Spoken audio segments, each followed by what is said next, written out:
Pessoal, hoje a gente vai falar de um tema contido num livro do nosso querido Chico Xavier, que trouxe pelo Espírito Emmanuel, é o livro da Esperança.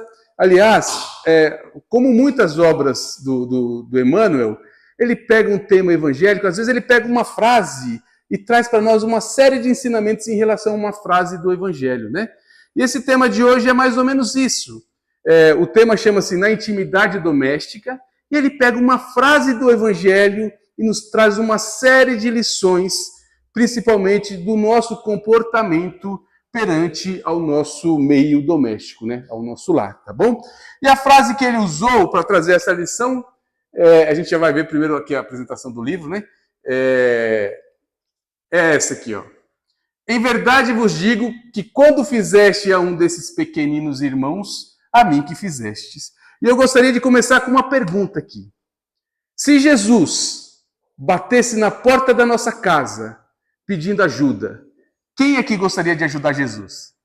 Todo mundo gostaria de ajudar Jesus, né? E olha só o que ele fala, que todas as vezes que nós fazemos a um pequenino, é a ele que nós fazemos. O que será que Jesus falou quando ele se referiu ao pequenino? Será que era pequeno de tamanho? Não, mas de necessidade, né? O que Jesus nos diz é o seguinte: todas as vezes que você fizer o bem para alguém que precisa, é para mim que você está fazendo. Mas todos nós falamos que gostaríamos de ajudar Jesus, não é?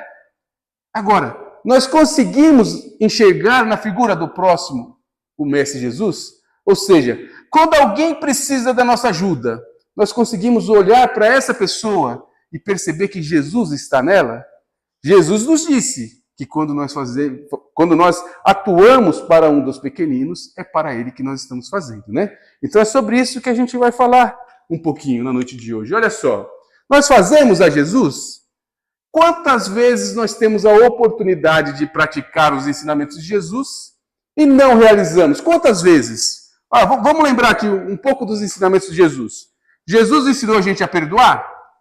Ensinou. Na prática, né? Não foi na teoria. Jesus ensinou a gente a perdoar na prática. Ele perdoou aqueles que o ofenderam, né? Jesus nos ensinou a praticar a humildade? Sim. Jesus mesmo nos traz vários relatos da sua simplicidade e do seu amor a todas as pessoas, né? Jesus nos ensinou a praticar o bem em todos os instantes? Sim, né? Então, quantas vezes nós temos a oportunidade de praticar o bem, ou seja, ajudar os pequeninos que nós encontramos no caminho e perdemos a oportunidade? Muitas vezes. Um exemplo claro, a gente percebe que a humanidade e a população de uma forma geral, e principalmente aqui na nossa região, nós temos um grande número de pessoas passando por necessidades materiais. E essas pessoas às vezes batem na porta da nossa casa pedindo alimento. E muitos de nós abrem só o cantinho da porta assim e falam assim: esse daí não precisa. Sabe? Nós julgamos a pessoa ou julgamos o que a pessoa vai fazer com aquilo que a gente doar antes mesmo de abrir totalmente a porta, né? Mas vamos imaginar que a gente doe algo para alguém e essa pessoa utiliza de forma inadequada. Nós fizemos a nossa parte, não fizemos? Se a pessoa usou de uma forma inadequada, quem vai responder por isso? Somos nós? É ele. Então, todas as vezes que nós tivermos a oportunidade de praticar a caridade, nós devemos fazê-lo. Mesmo porque, muitas vezes, nós não compreendemos o porquê. Nós podemos estar numa multidão de pessoas e a pessoa escolhe justamente a gente para pedir ajuda. Talvez ela tenha sido tocada, né, para que pudesse vir em quem pudesse ajudá-la, sabe? Então, nós não devemos perder a oportunidade de praticar o bem, por uma questão óbvia. Quando nós praticamos o bem, nós nos transformamos em pessoas melhores. O bem é capaz de nos elevar. A prática da caridade é o único caminho que vai nos levar à felicidade. Não existe outro caminho, senão a prática do bem. Por isso que o Evangelho segundo o Espiritismo nos diz aquela frase famosa, que eu acho que todos vocês já ouviram: fora da caridade não há salvação, né? Então, nós precisamos perceber o conceito de praticar o bem em todos os momentos. Aliás, daqui a pouquinho a gente vai falar um pouco sobre os vários tipos de prática do bem que nós podemos vivenciar no nosso dia a dia. As várias práticas de caridade, material, moral, né? E assim por diante, tá? Nós somos mesmos capazes de ajudar qualquer pessoa sem perguntar? Tem uma frase dos mais antigos que diz: ajude sem perguntar, né? Ajuda primeiro, pergunta depois, ou alguma coisa nesse sentido. Nós temos essa condição de ajudar sem perguntar? Ou nós precisamos ainda saber o que a pessoa vai fazer, de onde a pessoa vem, né? Sabe por quê? Nós gostamos de ajudar as pessoas que nós temos algum tipo de afinidade. Mas fazer o bem para as pessoas que nós amamos é fácil. Fazer o bem só para as pessoas que nós conhecemos é fácil. Nós devemos estender a prática da caridade para aqueles que estão à nossa volta, aqueles que nos procuram e aqueles que cruzam a nossa caminhada. Esse é o verdadeiro sentido, né? Então, olha só, quem são os pequeninos que Jesus se refere? Como a gente falou agora há pouco, não são os pequeninos de tamanho, né? São todos os necessitados de auxílio, seja o auxílio material, seja moral ou espiritual. Ou seja, todos nós, pois não há entre nós encarnados quem não precise de ajuda do seu semelhante. Aí eu vou perguntar novamente, tem alguém aqui que não precisa de ninguém para viver? Que não precisa de ajuda de ninguém? Todo mundo uma hora precisa. Ou várias horas, né? Porque muitos de nós podem estar bem providos materialmente, mas espiritualmente às vezes não, né? E isso pode ser ao contrário também. Muitos de nós podem estar numa boa condição espiritual e ainda assim precisar de ajuda das outras pessoas. Então, todos nós somos pequeninos quando nós precisamos de ajuda. Quando nós precisamos e nos colocamos numa condição sincera de pedir ajuda, né? Então, todos nós podemos nos colocar nessa condição de pequeninos. Ou seja, fazer aos pequeninos significa a prática incondicional da caridade, né? Olha só, mas o que é a caridade? E aí a gente vai buscar lá no Livro dos Espíritos, que a gente ouve tanto falar de caridade dentro do centro espírita, mas o que é verdadeiramente a caridade? E aí Kardec, na pergunta número 886, pergunta aos espíritos: qual o verdadeiro sentido da palavra caridade, como entendia Jesus? Ou seja, como entende Jesus, né? E aí os espíritos respondem: benevolência para com todos, indulgência para as imperfeições alheias e perdão das ofensas. Ou seja, fazer o bem a todas as pessoas que nós cruzarmos no caminho, né? Fazer o bem a todos, perdão das ofensas, perdoar as pessoas, o que a gente sabe que não é fácil, né? E ser indulgentes, né? O que é ser indulgente? Ser indulgente é a gente não ter um julgamento tão rigoroso com as pessoas que estão à nossa volta. Sabe? É a gente não ser tão rigoroso e viver apontando o dedo para as pessoas. Olha, você está errado, você precisa mudar isso. Olha, e às vezes a gente lê uma passagem do Evangelho e fala assim, isso aqui serve certinho para você, tá vendo? O Evangelho é para a gente. Sabe? Tudo que nós aprendemos, que a doutrina espírita nos ensina, é primeiramente para nós. E aí depois nós praticamos e através do exemplo nós podemos ensinar também as pessoas. Agora, a indulgência é nós compreendermos que cada um de nós tem um tempo diferente.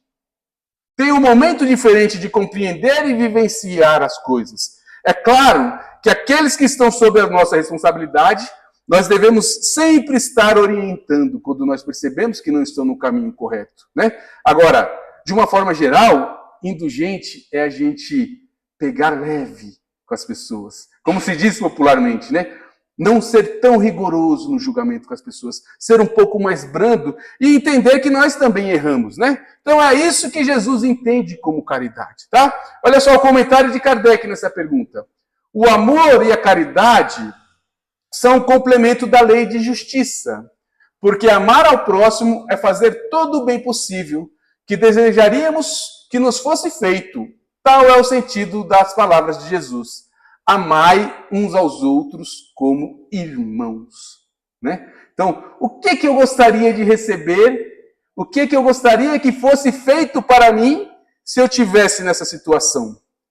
E é assim que a gente tem que agir. Quando a gente vê alguém caído, quando a gente vê alguém necessitado, nós precisamos nos colocar no lugar dessa pessoa. E aí a gente vai entender o que precisa ser feito, sabe? E também, como a lição nos ensina, enxergar naquela pessoa a figura de Jesus, para que a gente possa fazer valer o bem aos pequeninos, tá bom? E aí, nessa mesma lição, Emmanuel nos fala sobre o bom samaritano.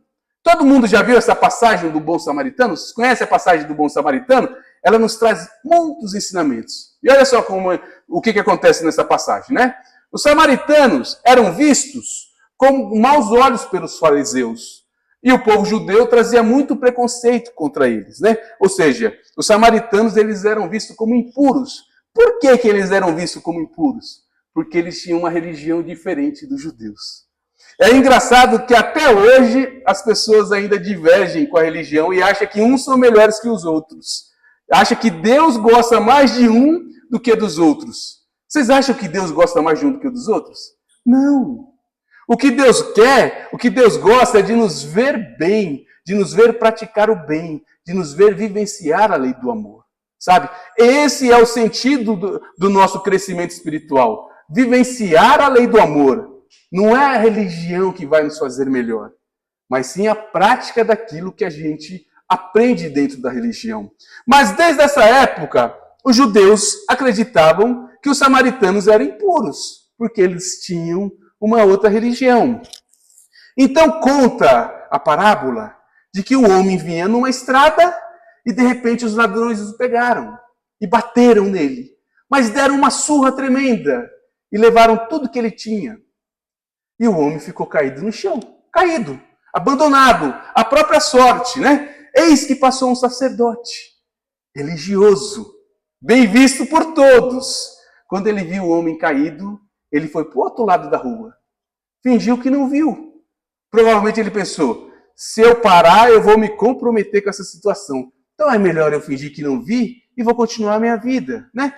Daqui a pouco passou outro, um levita. O levita fez a mesma coisa. Passou e deixou o homem caído lá. Quase sem vida. Mas aí veio o samaritano, mal visto por todos, porque tinha uma religião diferente. E todos achavam que os samaritanos eram impuros. E o samaritano parou. Cuidou das feridas daquela pessoa caída. Colocou ele em cima do seu animal e levou até a cidade mais próxima. Quando chegou nessa cidade, levou esse homem numa hospedaria, ou a gente pode imaginar hoje que levou esse homem a uma pensão, a um hotel, a algum lugar, e falou assim, olha, eu preciso que acomodem esse homem, eu não o conheço, encontrei ele caído, mas ele não pode ficar lá caído. Então, eu preciso que vocês acomodem esse homem, vou pagar com todo o dinheiro que eu tenho aqui, e se por acaso o dinheiro não der, quando eu voltar eu acerto o resto, a diferença. E aí a gente pergunta o seguinte, quem que amou o seu próximo? O sacerdote, o levita ou o samaritano? O samaritano. O que Jesus nos traz com essa lição? Primeiro, de que não é a religião que vai nos salvar, mas a postura. É o amor ao próximo que vai nos salvar. Independente da religião, é o amor ao próximo, sabe? Agora, segundo, se nós fôssemos nos encontrar nessa história, onde é que a gente se encontraria? Naquele ser caído, no sacerdote, no levita ou no samaritano? Onde que nós nos encontraríamos? Não precisa de falar, pessoal, mas a nossa resposta diz bem a nossa condição espiritual. Se nós passaríamos para o outro lado da rua para evitar problema, para não se comprometer com aquela história, se nós passaríamos direto, ou se nós iríamos parar e ajudar aquela pessoa com os recursos que nós tivermos no momento, né? Então é importante a gente refletir sobre isso, porque é isso que traz essas historinhas de Jesus. Nós precisamos nos colocar naquela condição para entender o que nós faríamos naquela situação, né? Olha só, a caridade verdadeira não pergunta quem é. Olha, o samaritano não sabia quem que era aquele ser caído, simplesmente ajudou. A caridade verdadeira não ostenta. E hoje em dia, a gente precisa tomar muito cuidado sobre isso daí. Porque a ostentação com essa questão das redes sociais, as pessoas fazem o bem e fazem o quê? Um monte de foto. Às vezes passam um monte de foto de uma pessoa caída no chão recebendo uma marmita. Quer dizer, a pessoa já está na rua, passando necessidade, passando frio, passando fome e ainda humilhação, porque quem vai lá doar um prato de comida coloca aquela pessoa para milhares de pessoas verificarem que ele está lá, caído na rua. Né? Então, a verdadeira caridade, ela é sutil. Ela ela ajuda pela prática do bem, sabe? Não para mostrar para as pessoas que nós somos bonzinhos. Sabe por quê? Se a caridade verdadeira, ela nos dá um crédito perante a Jesus, a caridade com ostentação não. Por quê? Quando eu faço a caridade por ostentação, eu estou fazendo para que todo mundo veja que eu sou bonzinho. E quando todo mundo já viu que eu sou bonzinho, acabaram os meus créditos. Eu já alcancei o meu objetivo.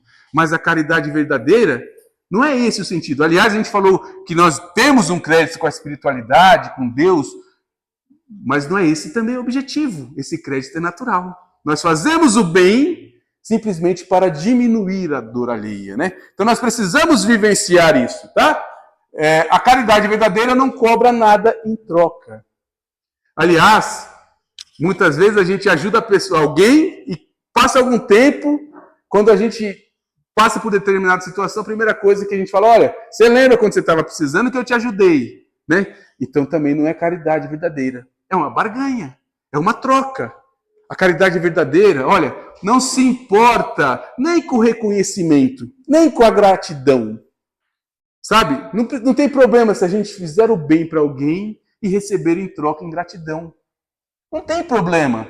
Nós precisamos ter a nossa consciência tranquila, né? Mas olha só, o Evangelho, a gente viu agora que o Evangelho nos ensina, e Emmanuel traz isso de uma forma muito clara, o Evangelho nos ensina a agir como bom samaritano, a ajudar todas as pessoas que a gente encontrar, a praticar o bem de todas as formas.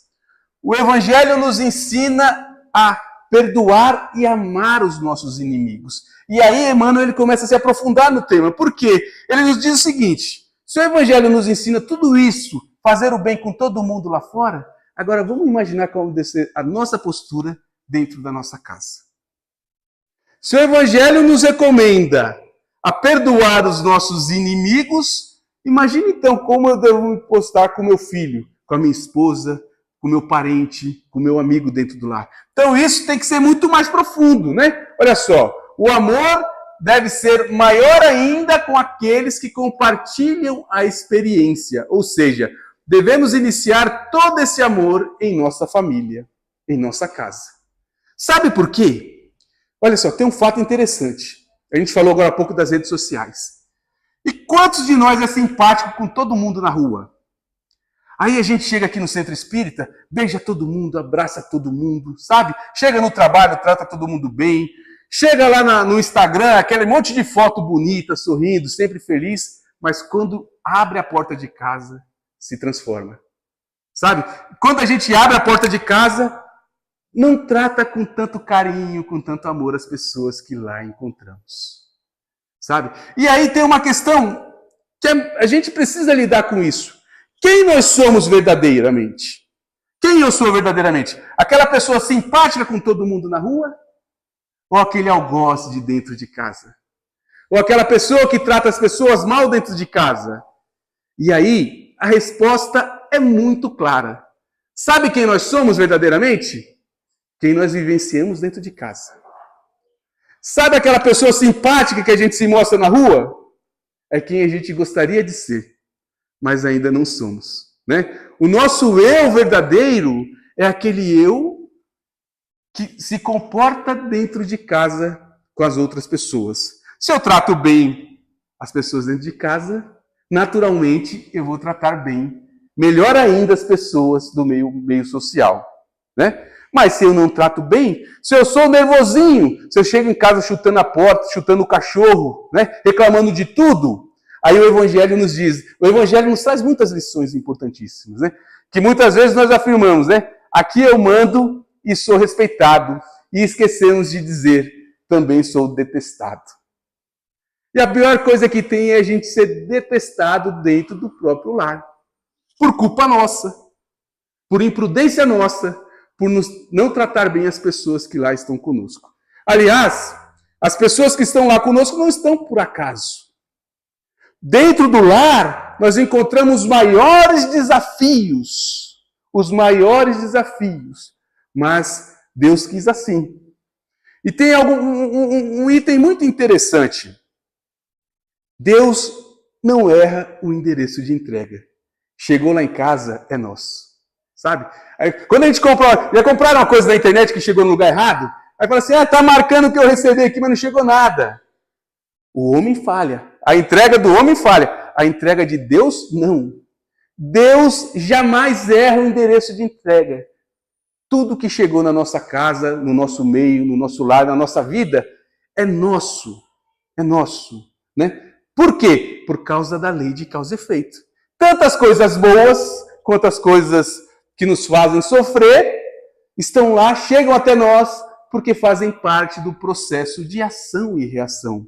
Deus, na sua infinita bondade e justiça, só permite que a gente tenha aquilo que nós conquistamos, aquilo que nós merecemos. Então Deus não erra jamais o endereço de entrega. Companheiro, o marido, a esposa, os filhos, os pais, né? É tudo que a gente precisa, é tudo que está lá, né? São as coisas que nós conquistamos e que nós precisamos passar, tá bom? Vamos adiante, olha só. E dentro dessa intimidade doméstica, nós devemos utilizar todo o amor, tolerância, simpatia, altruísmo e todas as virtudes que o Evangelho ensina. Sabe? Tudo que o Evangelho ensina, nós devemos praticar primeiro dentro do lar, né? Mas, olha só, a caridade com os filhos, principalmente na educação. Os filhos são nossa responsabilidade. A gente falou agora há pouco, né, em questão da indulgência, mas quando nós estamos no papel de pais, nós temos grande responsabilidade perante a educação dos filhos. E eu me recordo, talvez os mais velhos vão se recordar dessa frase. Uma frase que meu pai me dizia, que ficou marcado na minha vida. Meu pai me dizia assim, faz o que eu falo, não faz o que eu faço. Alguém já ouviu essa frase aqui? Faz o que eu falo e não faz o que eu faço. Ou seja, você tem que agir de acordo com o que eu estou te falando para você, mas você não pode fazer o que eu ando fazendo. Mas o mundo evoluiu. As crianças, os jovens de hoje aceitariam uma educação dessa? Faz o que eu falo, não faz o que eu faço? Não. Por quê? Porque hoje, naturalmente, nós precisamos educar através do exemplo. Então, hoje, quando nós vamos corrigir um filho, nós precisamos dizer assim, você já viu o seu pai fazer isso? Você já viu a sua mãe fazer isso? Se o seu pai não faz, você também não deve fazer. Se sua mãe não faz, é porque não é bom. Então, essa é a educação através do exemplo. Nós devemos educar os nossos filhos de acordo com aquilo que a gente vivencia. Então, nós vamos imaginar um lar onde as pessoas fazem o evangelho toda semana. Se reúnem para praticar o bem, para fazer uma oração, discutem sobre o evangelho, né? E vivenciam isso durante toda a semana. Essa criança, naturalmente, vai achar que aquilo é o natural da vida. Mas vamos imaginar uma outra criança que vive uma realidade distinta, onde os pais brigam, onde se grita muito, se fala muito palavrão, não respeita um ao outro, né? E às vezes até em situações de violência. Essa criança também vai crescer achando que aquilo é o normal. É a influência do meio, né? Nós aprendemos com a influência do que está à nossa volta. Por isso é tão importante nós nos basearmos no exemplo para educar os nossos filhos. Por mais que tenha sido diferente com a gente. Eu tenho certeza que muitos de nós tivemos dificuldade no passado por questões dentro do próprio lar. E nós sabemos aquilo que foi bom e aquilo que não foi. Então, a nossa educação tem que ser baseada naquilo que a gente pratica, sabe? Oferecer para eles não o melhor material, mas o melhor moral. E o melhor moral é ter uma postura cristã, vivenciando o que Jesus nos ensinou, né? Olha só, a verdadeira educação é constituída nas bases sólidas do exemplo. Seja sempre justo e ensinará o seu filho a justiça. Seja sempre amoroso e ensinará ao teu filho o sentido da caridade. É esse. Olha só, quando a gente começa a estudar a doutrina espírita, a gente começa a perceber que tudo tem um roteiro, uma receita para a gente alcançar a felicidade. Por mais que seja difícil a gente vivenciar. Na teoria, é tudo lindo, né? Na prática, às vezes, nem tanto. Mas nós temos um caminho. Nós já sabemos que as coisas não acontecem por acaso. Não é mágica, né? É ação e reação, né? E tem uma coisa importante. Ser bom com os nossos filhos não é comprar tudo que eles querem. Não é só pagar a melhor escola. É a gente saber a hora de dar corda e a hora de puxar. Saber aquilo que a gente pode comprar materialmente, que não vai fazer mal para ele, e a hora de falar assim, não, você não pode. Né? Saber a hora de deixar ele partir, ele ir um pouquinho, e saber a hora de falar, não, agora você não pode. Então a educação ela é baseada no sim e no não. Sim e não. Nós devemos buscar o equilíbrio de acordo com o nosso discernimento, né? Não só falar sim e nem só falar não. É o equilíbrio, né? Agora, olha só que interessante. Eu adoro essa frase aqui. Os filhos são como barcos. Eles devem sair e viver suas próprias tempestades. Mas não se esqueça que os pais são como os portos, onde sempre podem voltar para recarregar e seguir adiante. Né? Eu acho isso maravilhoso, porque também a gente escutava, né? Antigamente falava assim, olha, saiu de casa, não volta nunca mais. Na hora que sair de casa, saiu, não aceito mais de volta. Já ouviram isso? E o que o Evangelho nos ensina? Nos ensina o seguinte, olha, meu filho, vai com Deus, minha filha, vá, mas se não der certo, se alguma coisa der errado, a gente está aqui, pode voltar. Sabe? É assim que deve ser a nossa postura. É assim que nós devemos dizer. Vai com Deus, meu filho, minha filha. Que tudo dê certo, que tudo seja maravilhoso. Você vai encontrar dificuldades. Mas se você precisar de alguém, nós estamos aqui. Né? E aí a gente vai ver que isso é tão importante para eles, saber que se eles precisarem, eles têm um porto seguro. Tem alguém que vai estar ao lado deles. Né? Então é exatamente isso. Olha, nós somos portos. Eles vão navegar e quando precisam, voltam para recarregar. É esse o intuito de nós termos uma família, né? Não é só de criar e quando for embora, vai, saiu daqui e não volta nunca mais. Não é isso, tá? Então, olha só, na intimidade doméstica, é dar valor, aí a gente vai entrar num item aqui interessantíssimo, que é em relação ao matrimônio. A vida conjugal não é fácil. É fácil, pessoal, para alguém? Não é fácil. Mas é bom a gente ter alguém do nosso lado. É tão bom a gente contar com alguém, por mais que a gente perceba que existem diferenças e que a gente vai encontrar desafios nesse processo, né? Não é fácil para ninguém, pessoal. Né? Mas olha só, dar valor aos laços do matrimônio, fazendo todo o possível para que a vida conjugal seja agradável, buscando a felicidade de ambos. E aí eu vou me lembrar de um grande amigo que a gente teve aqui na UESA, há muitos anos atrás, chamado Adailson. Talvez algumas pessoas tenham conhecido o senhor Adailson aqui. E ele nos ensinou muitas coisas em relação à doutrina espírita, porque ele era um ser mais experiente do que a maioria de nós aqui. E ele nos dizia o seguinte, que o segredo do relacionamento é a gente olhar para o nosso próximo e perceber o que ele precisa. Sabe? Porque antigamente as pessoas perguntavam assim, será que você vai ser capaz de me fazer feliz? Né? Ou seja, nós jogávamos a responsabilidade da nossa felicidade para outra pessoa.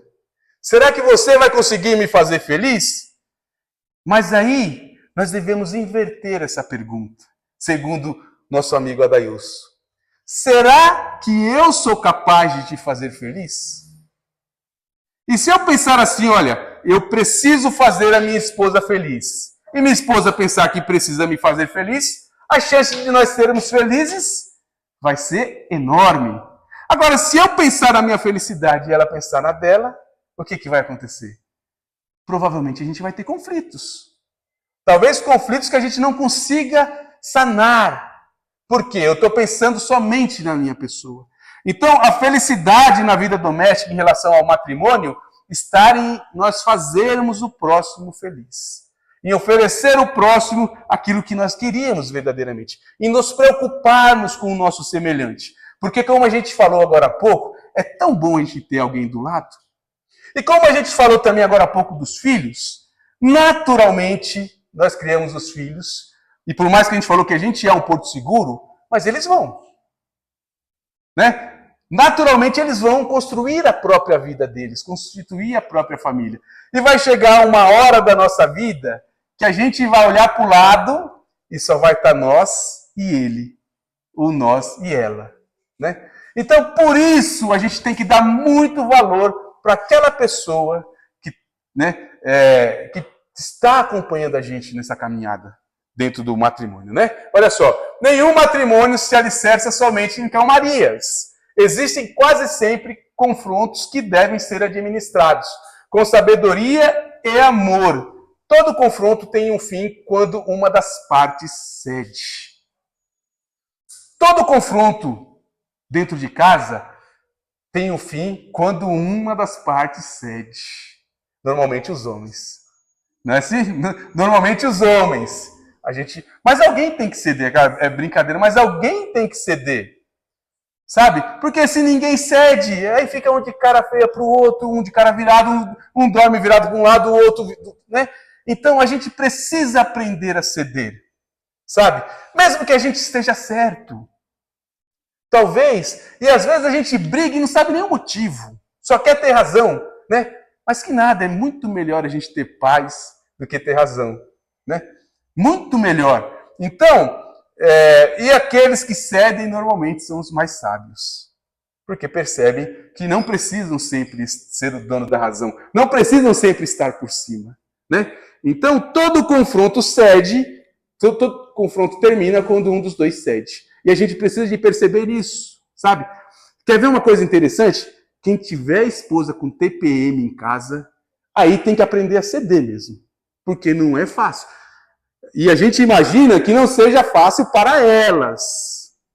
Não deve ser fácil. Esse tal de TPM não deve ser fácil, né? Mas todo mês vai chegar lá em casa. Aí a gente tem que aprender a ceder. Tá tudo bem, tá tudo tranquilo. E a gente percebe e sabe que aquele momento é difícil para ela também. E dá a razão, tá tudo certo, acaba o conflito, né? O pior é só quando elas querem brigar, né? Por que você está me dando razão? O que está acontecendo, né? Mas tudo faz parte. Então, olha só, aprender a dar valor ao esforço do outro, a elogiar mais e criticar menos. Aprender a dar valor ao esforço do outro, sabe? Sabe o que isso significa? Às vezes a esposa faz aquele jantar tão gostoso, se dedica tanto, e a gente esquece até de elogiar. Sabe? Esquece até de agradecer. Esquece de falar, nossa, como essa comida estava boa hoje. E são pequenos detalhes que fazem a diferença. E às vezes a gente esquece, não é por maldade. É porque talvez a gente ainda não percebeu o quanto isso é importante. Assim também, como as mulheres às vezes não esquecem de elogiar um homem em uma determinada situação, que parece ser pequena, mas que ele ficaria muito feliz se fosse notado o seu esforço. Né? Então a gente precisa aprender a dar valor aos pequenos esforços que a gente percebe no outro semelhante. A agradecer, a dizer que aquilo foi importante e assim por diante. Tá? Olha só, nosso maior desafio no matrimônio é aprender a amar com as diferenças. Porém, mesmo que o casal pense diferente, o ideal é que os objetivos sejam comuns. O que é o objetivo comum? Vamos pensar o que a gente quer de verdadeiramente nessa vida. Qual que é o objetivo comum nosso? A felicidade, não é? Tem alguém aqui que não quer ser feliz? Todo mundo quer ser feliz, né? Então, quando a gente pensa que a felicidade é o nosso maior objetivo e que a gente tem alguém bom do lado e que a gente sabe que a minha felicidade depende de eu fazer essa outra pessoa feliz, aí a gente vai perceber qual deve ser a nossa atitude, né? Sabe por quê? Olha só, porque quando a gente tem 15 anos, 16, 20, 22, todo mundo é bonito. Não tem gente feia com 20 anos, com 15 anos. Mas quando o tempo vai passando, o que acontece com a gente? A barriga cresce, o cabelo fica branco, né? Vai aparecendo as gordurinhas. E aquilo que a princípio era beleza física já não existe mais. Então a pessoa já não está com a gente mais pela beleza física. Tem gente muito... Essa juventude é muito mais bonita do que os idosos, não dá para negar. Agora, o que fica se a beleza física vai embora? Fica o amor verdadeiro. Fica o respeito, fica o carinho. E não é mais tão importante a beleza. E mesmo assim, nós ainda conseguimos enxergar a beleza no nosso semelhante, sabe? Então, a gente precisa valorizar aqueles que dividem realmente a existência com a gente, né? Então, olha só. Sobre o matrimônio, a gente precisa também aprender a falar dos nossos sentimentos. Falar verdadeiramente. Olha, você não foi legal comigo hoje. Não gostei. Fiquei triste, fiquei chateado. Porque quando a gente cala, a gente entra no efeito de somatização. O que é isso? A gente se cala por uma coisa pequena hoje. Fica um pouquinho chateado ou chateada. Amanhã vai acontecer mais uma coisa. A gente vai absorvendo. Depois de amanhã mais alguma coisa. E a gente acaba devagarzinho perdendo o encanto, o amor, por somatizar pequenas coisas do dia a dia. Agora, é importante a gente falar, não brigar, mas conversar. Olha, eu fiquei chateado com essa atitude. E a pessoa tem o direito de se redimir daquela situação. E a gente coloca aquilo para fora e resolve aquela situação. Não deixa mais aquilo influenciar. Aliás, não só falar as coisas negativas, mas falar as coisas boas também. Como, eu te amo. Você é importante para mim. Sem você, eu não conseguiria. Né? Que são realidades. O que seria de mim se não fosse a minha esposa? Não estaria aqui, com certeza. Né? Então, sem você, eu não conseguiria. Então, a gente aprender a dar valor e falar realmente dos nossos sentimentos, tá? Compartilhar tristezas e alegrias. E tem um item muito importante, que é a cumplicidade. Cumplicidade. Nós somos culpados juntos, né? Nós fazemos tudo juntos, nós fazemos o bem junto. Quando nós erramos juntos. É cumplicidade. Sabe? Não é tirar o corpo fora na hora que acontece alguma coisa. Você, não, é problema dele, é problema... Não, nós somos cúmplices. Nós respondemos um pelo outro, sabe? Isso é cumplicidade. E é importantíssimo na vida conjugal, tá? Porque esse planejamento, ele vem além do corpo físico. A gente falou agora há pouco que Deus não erra o endereço de entrega, né? Mas quando a gente está lá na espiritualidade, programando uma nova existência, nós já programamos aqueles que irão nos acompanhar nessa vida matrimonial. Né? Nós de lá já programamos isso. E quando chegamos aqui, nós devemos fazer valer aquilo que a gente programou da melhor forma possível, tá? Então, olha só. Amor em casal é jamais ser muito velho para dar as mãos. É lembrar de dizer eu te amo pelo menos uma vez por dia. No mínimo uma vez por dia, tá? É nunca dormir zangado um com o outro. Nunca devemos dormir brigado um com o outro. Se teve alguma discussãozinha, alguma coisa, na hora de dormir, vamos tentar fazer as pazes para dormir abraçadinho. É tão gostoso dormir de conchinha, abraçadinho, né? É ter valores e objetivos comuns. E é estar unidos para enfrentar o mundo. Todas as dificuldades que aparecerem, a gente vai estar junto naquele sentimento de cumplicidade que a gente falou agora há pouco, tá bom? Olha só, ainda em relação a esse amor, é proferir elogios e ter capacidade para perdoar e esquecer. É ter sabedoria para repetir os momentos de quando nós éramos namorados. Repetir esses momentos, fazer coisas que a gente gosta, que a gente gostava de fazer, ir em locais que a gente gostava, né? Escutar as músicas que a gente gostava, sabe? É ser grato por tudo que o significa um para o outro, né? E novamente, a vida em casal é dizer eu te amo. E só para a gente finalizar aí, o amor tudo supera, sabe? E a intimidade doméstica que Emmanuel nos traz precisa ter esse amor, tanto na vida matrimonial quanto pelos filhos, por aqueles que nós encontramos na nossa caminhada. Muito obrigado a todos pela paciência, que Jesus abençoe a todos, hoje e sempre, graças a Deus.